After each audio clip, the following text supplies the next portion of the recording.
We have a voicemail number, and that number is 219-2 David P. You can call anytime. I got a very interesting voicemail from the Eggman explaining a conversation he recently had with someone. Take a listen to this. This is interesting. Hey, Dave, I just had a business transaction with a conservative Republican in Western New York. Some guy I met, I sold him something in my house, right? So anyway, we're making this deal, and I told him I'm a registered Republican, but I hate Trump and didn't vote for him. By the way, that's true. Did you know I am a registered Republican? Anyway, I told the guy this, and now that he thinks I'm a Republican, he gave me the inside dirt, like he's talking to his own team. And Right. he said he is so fearful that Trump is going to run in 2024, and if Trump runs, they're going to lose, and they need to find somebody better than Trump because Biden is sick and Harris is horrible, and they're going to get nobody on the Dem side, but whoever they get is going to beat Trump, so they need to replace Trump. This guy was a terrified Republican conservative. He thinks the world is caving in, and he thinks radical left wings are taking over everything. So they're scared, Dave, and it was neat to hear this guy talk to me like I was on his own side. It was really, really eye-opening and interesting. Yeah, I mean, I think what the thing to think about here is it's there's no exciting person on the Democratic side right now. I mean, let's be honest. Joe Biden running for re-election isn't exciting, and I don't know if he will win.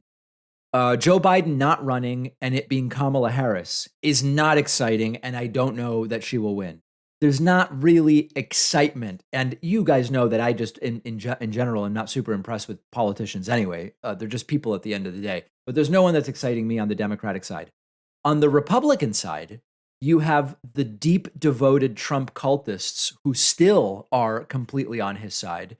But you also have what the Eggman is describing here. People who believe Trump's time has come and gone, and that Trump will run again due to narcissism and lose. And they don't know who to point to either. And I think this is why Ron DeSantis's name keeps coming up. He's competent in the sense of being able to keep it together.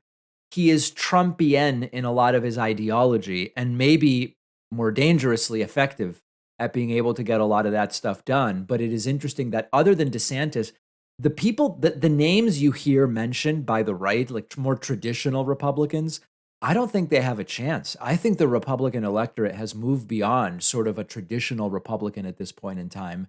And that's why you say, well, if it's got to be Trumpian, but less whacked and maybe younger, that's why the DeSantis possibility keeps coming up. So we're going to wait and see. On today's bonus show, we will talk about Joe Biden's federal contractor vaccine mandate being blocked by a judge.